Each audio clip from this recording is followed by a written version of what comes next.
ফেনীর ৫ স্বনামধন্য শিক্ষা প্রতিষ্ঠানে এইচএসসিতে অকৃতকার্য হয়েছেন ১,১৭৪ শিক্ষার্থী। অথচ মাধ্যমিকে ভালো ফল থাকলেই এসব প্রতিষ্ঠানে ভর্তির অগ্রাধিকার পান ছাত্রছাত্রীরা। তাই মেধা যাচাইয়ের এই ধাপে শিক্ষার্থীদের ঝরে পড়া নিয়ে চিন্তিত শিক্ষক, অভিভাবকরা। শিক্ষার্থীদের গাফিলতি, প্রাতিষ্ঠানিক অব্যবস্থাপনা সহ বিভিন্ন বিষয়কে দায়ী করছেন সংশ্লিষ্টরা। নতুন ব্লেন্ডে আরো রিচ অ্যারোমায় সেলন ফ্যামিলি ব্লেন্ড টে। মাধ্যমিক পাশের পর ফেনীর 4টি কলেজ ও একটি মাদ্রাসায় ভর্তির আগ্রহ থাকে বেশিরভাগ ছাত্রছাত্রীর। জিপিএ 5ধারী শিক্ষার্থীরাই এসব স্বনামধন্য প্রতিষ্ঠানে পড়াশোনার সুযোগ পান।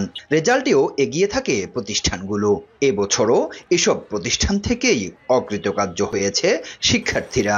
ফেল করেছে ১,১৭৪ জন ছাত্রছাত্রী।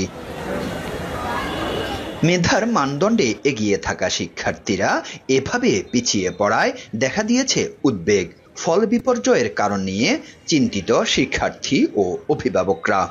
আমাদের আপুরও অনেকজন এরকম ছিল যারা অনেক ভালো স্টুডেন্ট ছিল, কিন্তু পরবর্তীতে তারা এসে ফেল করে ফেলছে। এখানে অবশ্যই বাছাই করেই মেধাবীরা ভর্তি হয়। ভর্তি হওয়ার পরে আমরা যেটা দেখলাম, আমাদের সাথে অনেক ভালো স্টুডেন্ট যারা বেশিরভাগ হচ্ছে কারো এক বিষয় বা 2 বিষয় ফেল আসছে। কলেজে কিন্তু প্রায় ভালো ক্লাস হয় আর ক্লাসের কোয়ালিটিগুলো ভালো। এখন কোনো ছাত্র যদি ক্লাস না করে বলে কলেজের দোষ দেয়, এটা তো আসলে কেমন দেখে না। গতানুগতিক যে পরীক্ষাটা ধারাটা ছিল, এবার তার থেকে অনেক হার্ড হওয়ার কারণে অনেক মেধাবী স্টুডেন্টও ফেল করছে। ফেনী সরকারি কলেজের 1098 পরীক্ষার্থীর মধ্যে ফেল করেছে 287 জন। সরকারি জিয়া মহিলা কলেজে 1027 পরীক্ষার্থীর মধ্যে ফেল 232 জন। মহিপাল সরকারি কলেজে 662 জনের মধ্যে অকৃতকার্য 269 জন। জয়নাল হাজারী কলেজে 831 পরীক্ষার্থীর মধ্যে পাশ করেনি 365 জন। এছাড়া আল জামিয়াতুল ফালাহিয়া কামিল মাদ্রাসায় 209 পরীক্ষার্থীর মধ্যে ফেল এসেছে 21 জনের।